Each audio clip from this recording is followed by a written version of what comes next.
Hey, what's up? Andrew Kramer here for VideoCopilot.net, and welcome back to another very exciting tutorial. And this time, I mean it.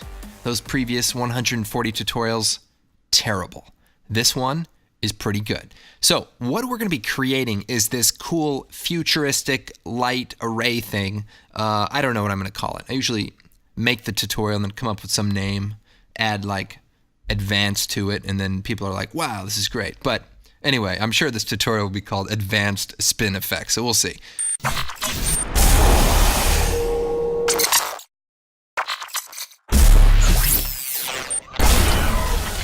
All right, so pretty cool. You're probably thinking it's really just the sound design, and you're right, it is. But I still have to show you how to do the visuals so that the tutorial can be complete. But in all seriousness, there are some cool things we're going to be learning. So for example, all of these cool kind of animation elements are created inside of After Effects with no third-party tools. So we're doing it all right inside of After Effects, and some really interesting looks that we're going to create. And basically, we're going to go through each one of these different elements, create them, and then we're going to composite them together into the final design. So let's go ahead and get started. Let's create a new composition. We'll make it 720p and 300 frames long. We'll call this spectral, and we'll hit OK. So what I want to do is create a black solid background. So we'll just create a new solid. We'll call this background, hit OK. Then we're going to create another new solid, and this is going to be our audio. All right, so I have a music file. I'm going to drop it into our comp, and I'll hit LL. So you can see we just have some audio here. And you can pretty much use any audio that you want, and I'll try to include something in the project file. We can just shut it off for now. We're just going to use the audio to create some of the cool spectral audio waveform effect. We'll click on the audio layer, and we'll choose Effect, Generate Audio Spectrum. And then what we can do is choose the audio layer, which is our music. And we can kind of scrub through here and see a little bit of the movement. We can turn up the maximum height, and that'll give us a little bit more of what's going on. Now, the way the spectrum works versus the way that the waveform works is that the spectrum is like a frequency range. So your low frequencies and your high frequencies. So when you turn up the bass, you're turning up the low frequencies, and when you turn up the treble, you're turning up the high frequencies in the mid-range here. We're going to use this spectral information to create a cool circular animation. What we're going to do is come over here and select the ellipse tool, the circular mask tool. And if we come in here, turn on the title action safe, we can see the middle of the area of that layer. And we're going to click in there and hold down Control-Alt-Shift. And that will create a circle that is perfectly round and from that point. And we'll make it about this large. So I'm also going to go to that mask and set it to none because I don't actually want to mask the layer. And we can hide that. Then we're going to come in here and change the path from none to mask 1. So now our spectral information is now circular. So already we can do some really cool stuff. So let's change the color to white and just kind of focus on the silhouette of the design. And let's go through some of the different settings here. So we have the frequency bands. So that's how many of these things there are. We have the height, of course. Now, one problem is that the low frequencies are really large compared to all the other frequencies. So what we can do is let's switch this off, and then I'm just going to run this off. So see the start frequency right here? I can actually move it over and cut those frequencies off. So we say start it right here, and then we only have to worry about these middle frequencies and the high frequencies. So if I take this point and lower it, you can see we change where the high frequencies start as well. And by the way, if you hold down Control, when you move a slider that seems to be moving too fast, it'll actually slow it down by a factor of 10. So that's helpful. All right, so let's switch back to the mask 1. And we have a pretty uniform spectral effect here. And let's take a look at some of the settings. So right here we have our option to be inside or outside. So if we go side A, that's going to be inside. Side B, it's going to be outside. And then the AB is going to be split. We also have a display option. We can change it to analog kind of cool, and analog dots. So we could check that out.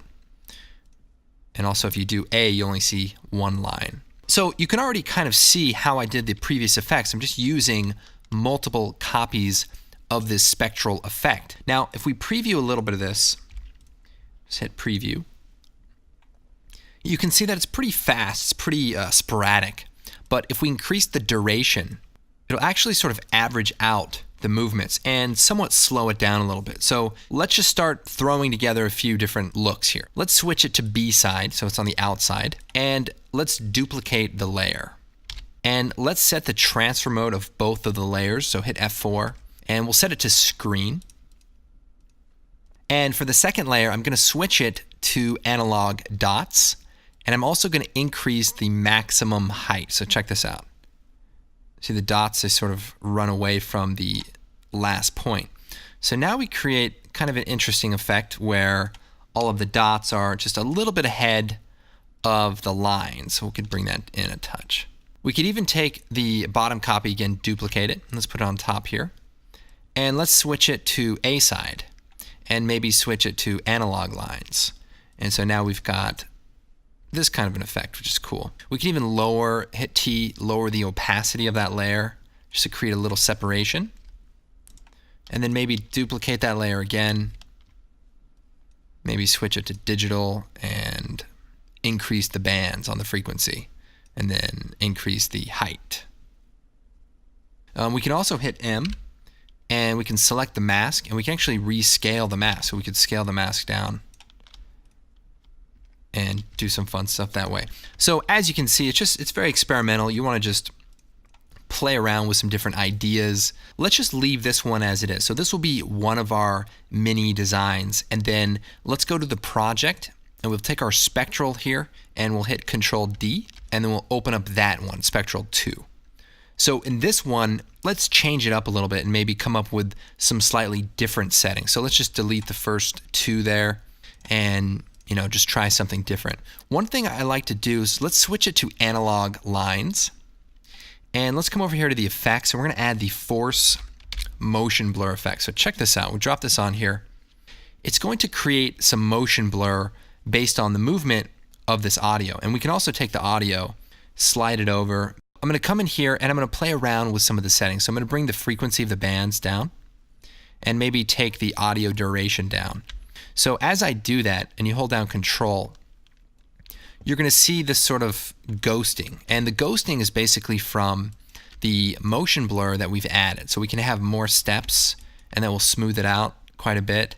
Obviously it'll slow it down as well, but making something look good is sometimes worth the extra time it takes to render. But now I can duplicate this, Control D, and maybe give it a few different settings. So let's get rid of the motion blur and let's switch it to digital lines, and then let's set it to A side and maybe increase the bands or actually let's do AB and lower the opacity here. So that's looking pretty interesting.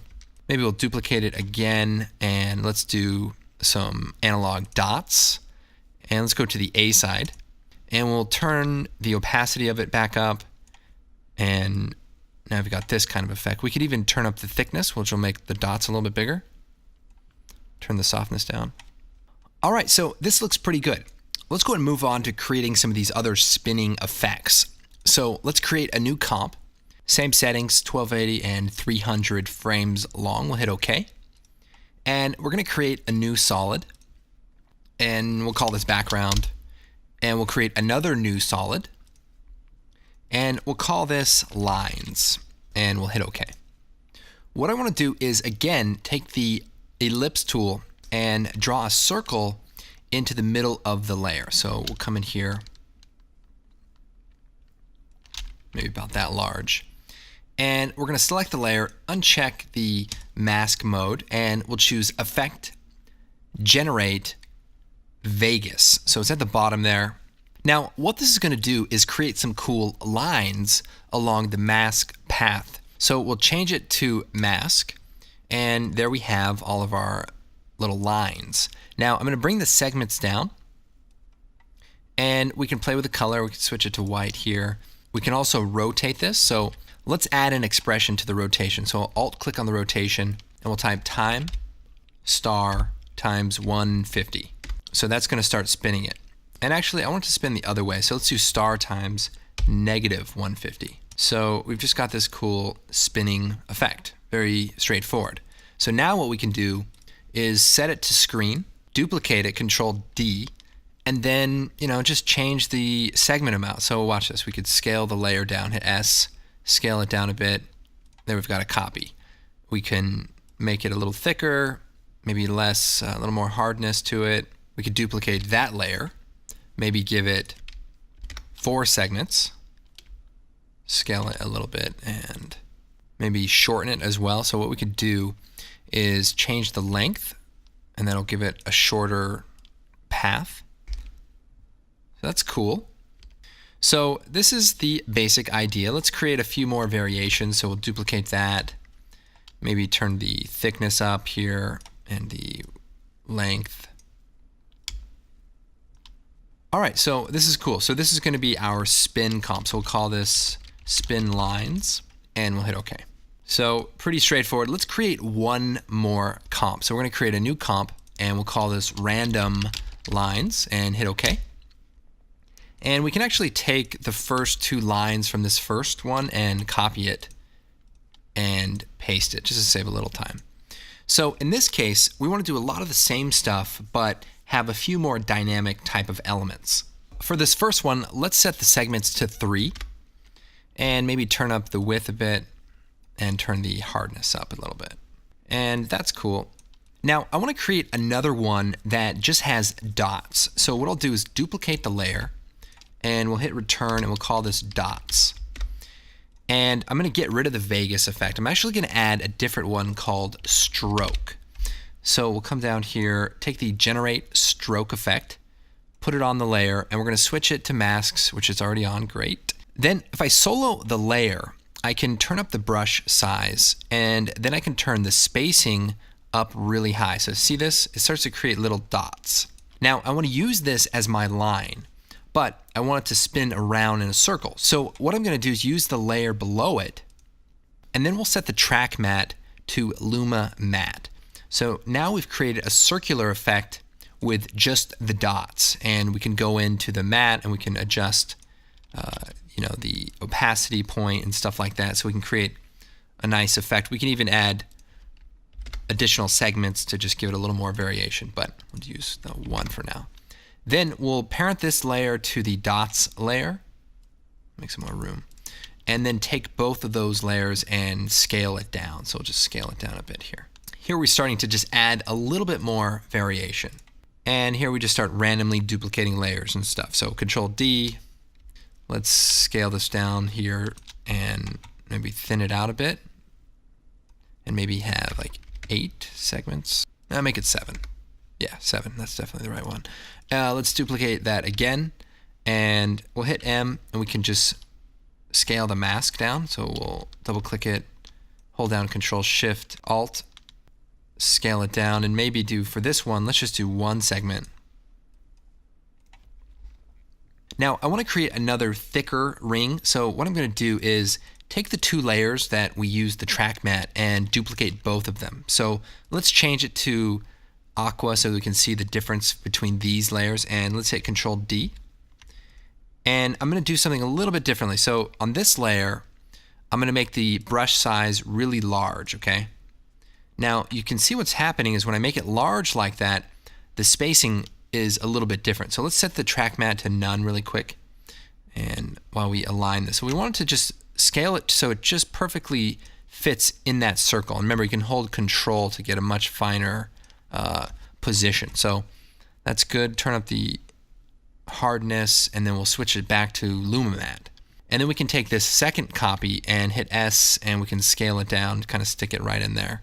And if we want to make it thicker, we just need to make our mask a little bit thicker. So we can just increase this, and now we've got a cool effect. Now again, we want to go ahead and give it some randomness. So let's do plus, 250.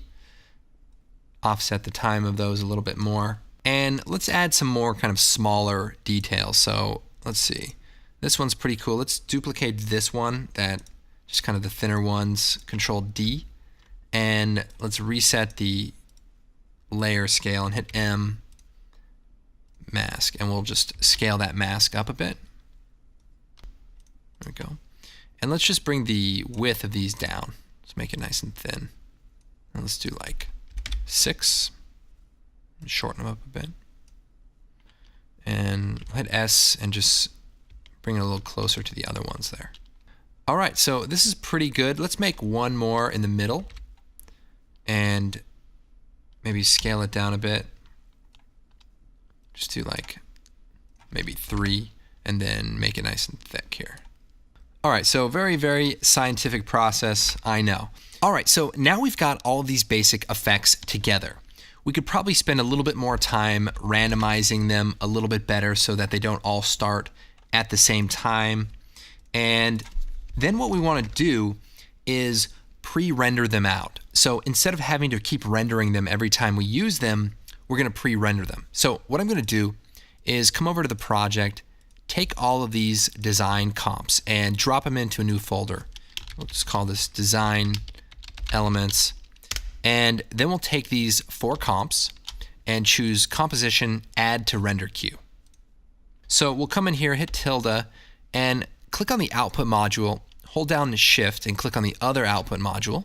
And we're going to change this to a QuickTime format. So we're going to make a template and we'll just call this QuickTime JPEG. And I might have one in there, so we'll call it version 2. And we'll click edit and let's set it to QuickTime and the format to photo JPEG. Now I don't always get into settings and stuff like that, but for this, this is a good intermediate format for design elements, and we'll hit OK and we'll hit OK. So now all of the settings have changed to that setting, and you'll also notice that I have that setting now available to me, QuickTime JPEG. And then we'll come over here to the output module location and let's set where these files are going to be saved. So in my spin effects folder, I'm going to go ahead and create a new folder called render, and let's render these elements straight to that folder.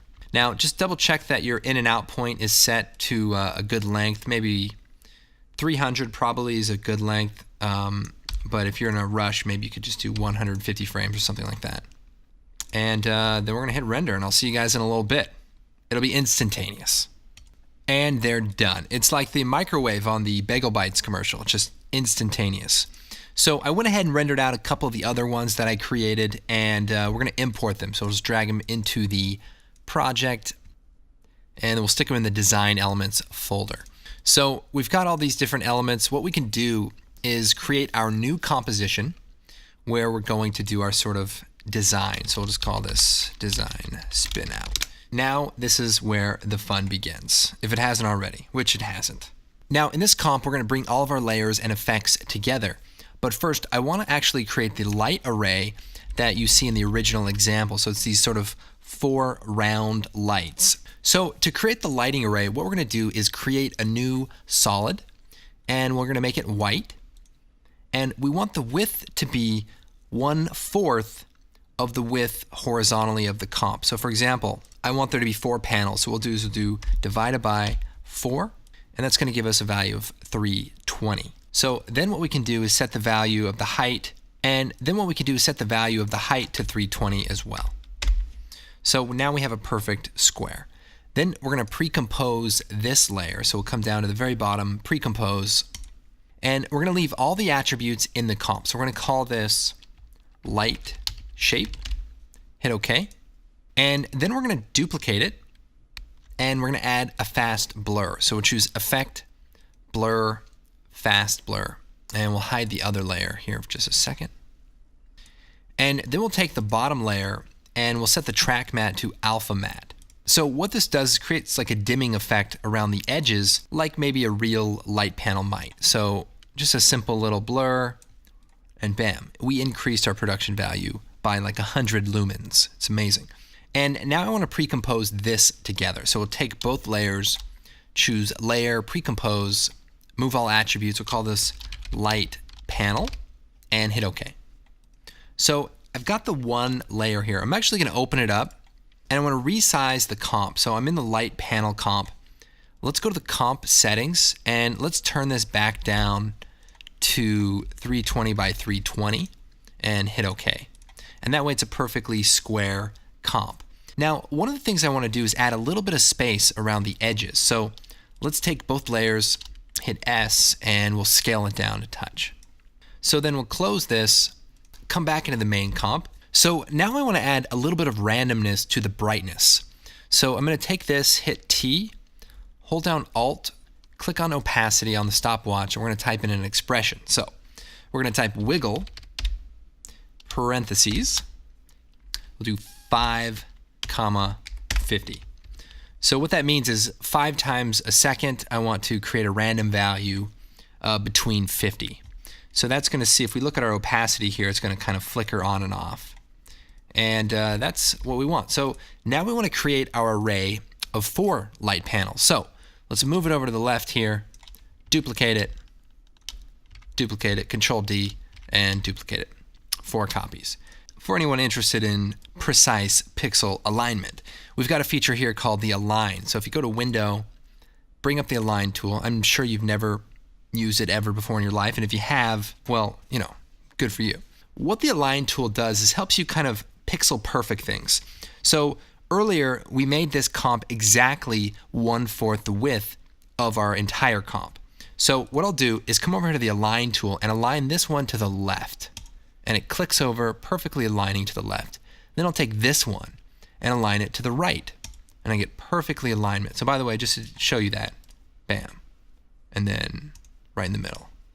So pretty useful for just getting exactly what you want. Now what about the 2 in the middle here? So what I can actually do is if I take my first one, align it to the left, and my last one, and align it to the right, and then the ones in the middle will automatically be aligned to fit the space. So watch this. I'll select all of them, and we're going to click this button right here, horizontal distribution.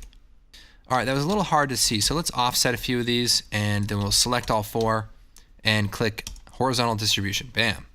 It gets better. Watch, I'll hit S, scale this down, and let's duplicate a few. And I'll take this one, align it to the left, this one, align it to the right, and then select all of them, Control A, and distribute. So now I've put them perfectly equal distance across this entire thing. So very, very cool way to distribute layers and work with them. So we're just going to work with 4.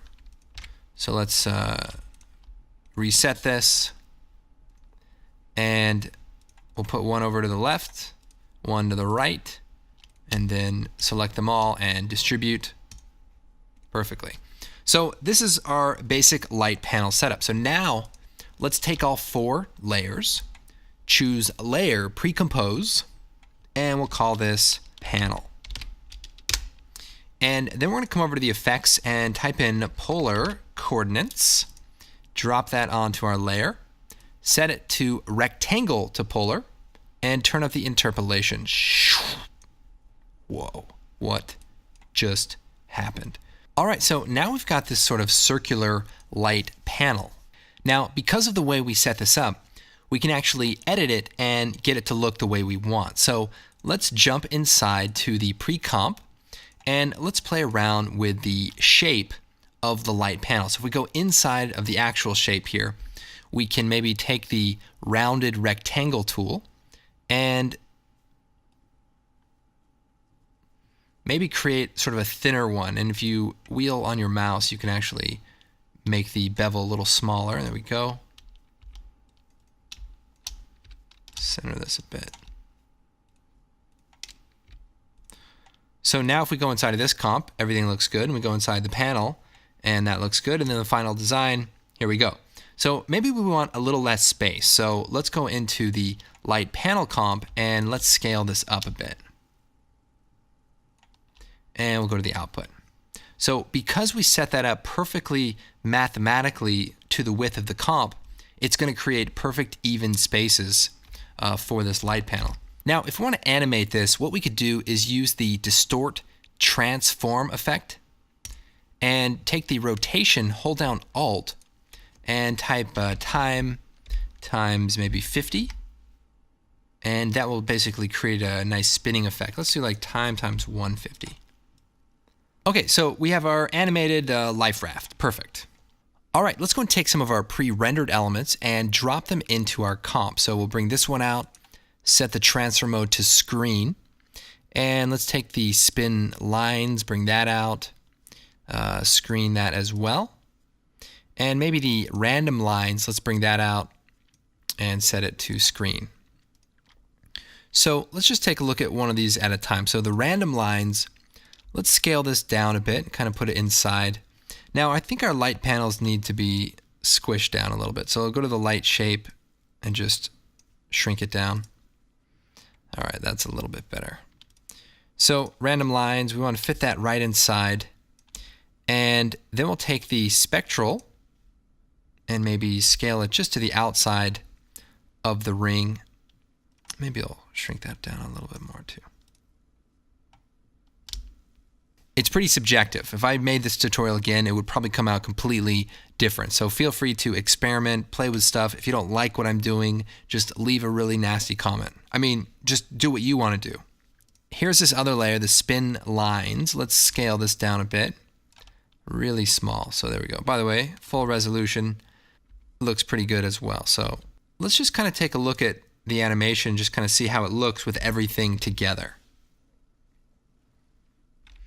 Okay, so this is not bad. I might take our light panel, duplicate it, and scale it down, kind of have a secondary light panel in there. Let's see. And we'll take this layer and squeeze it down. I'm also going to take the layer with the large fragmented ring and duplicate it, and I'm going to scale it up. So what I want to do is actually take the ellipse tool and draw a circle just around the inside elements and subtract them. So here, let's see.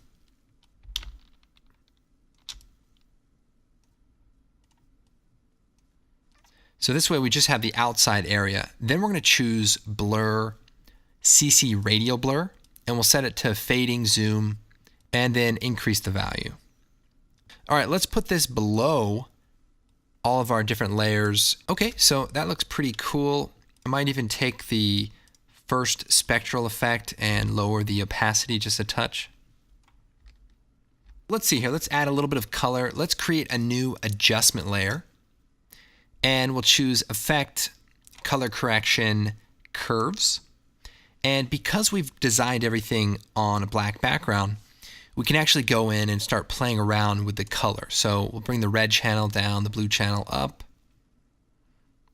Maybe go to the green channel and just put a little contrast curve here. And so that looks nice. Probably want to add some glow, so stylize glow. I like to do it fairly soft, so let's see. And the other thing is, you want to create a little bit of separation, so maybe we lower the opacity of some of these other elements so that not everything is so highly contrasted. So again, lower the value there. And again, this just comes down to taste and just kind of getting things to look okay and not seem so out of place. All right, so that's cool. Let's see if we have some of our other elements that might be fun to throw in here. Let's see.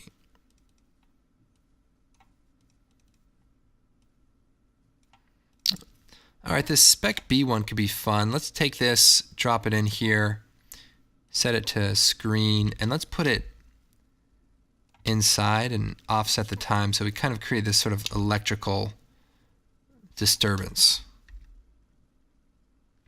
I don't know. Looks good to me. I'm leaving it in. Oh, I don't know. We could take this one, set it to screen, maybe drop it below the color correction.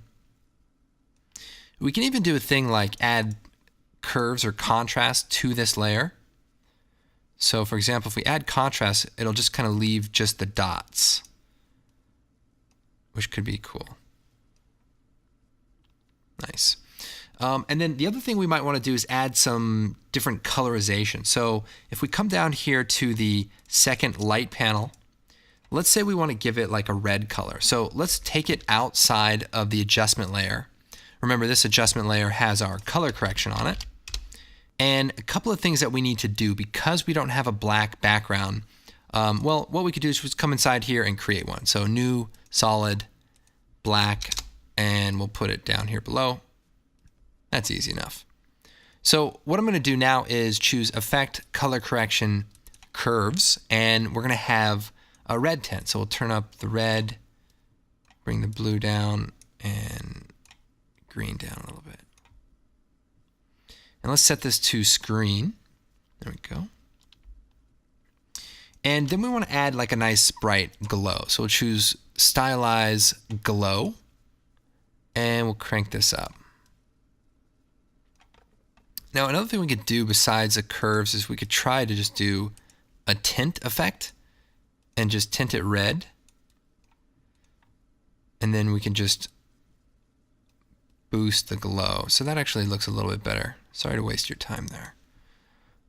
Okay, so this is looking pretty good. Let's go and rearrange a few elements here. So our light panel, now let's make sure that's set to screen.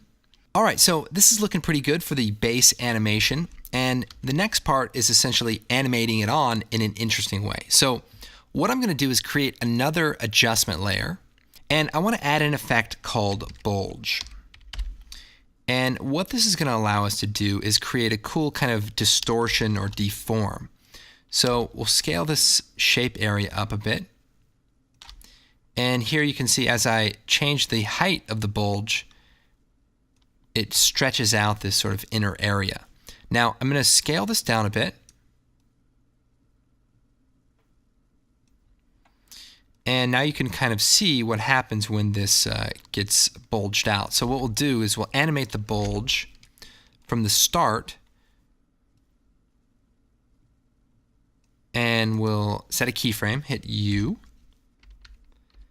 and we'll come down here and we'll turn the value down nice and low,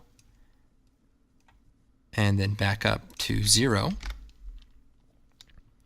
And we can actually go maybe a little bit beyond 0 and then go down again and go back to 0. So what that will do is make it so that it goes bulge, then back up, and it kind of has like a little wiggle to it at the end.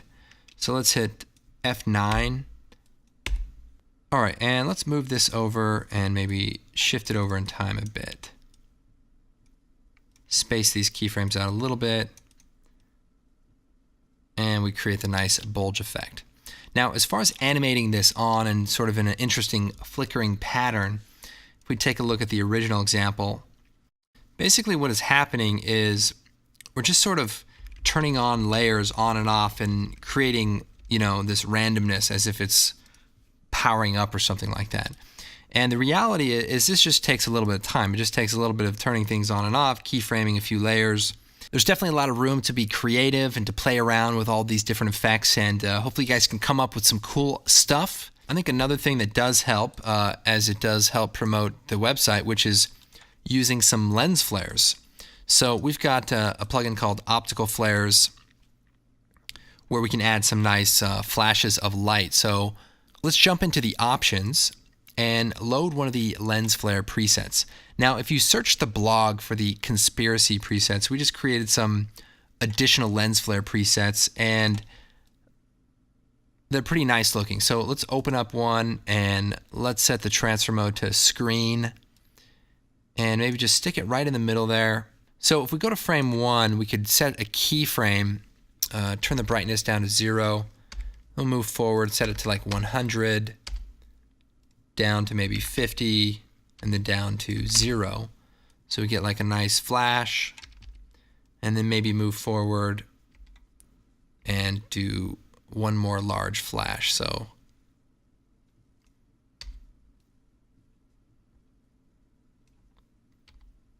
and a nice fade out.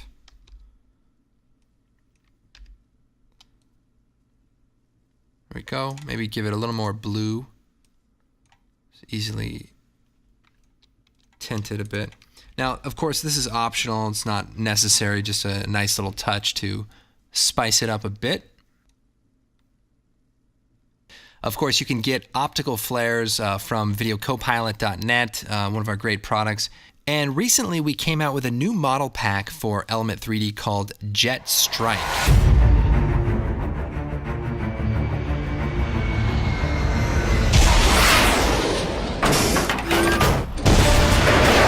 You got to check it out. There's just a ton of really, really high quality aircraft. All of this stuff was all rendered inside of After Effects.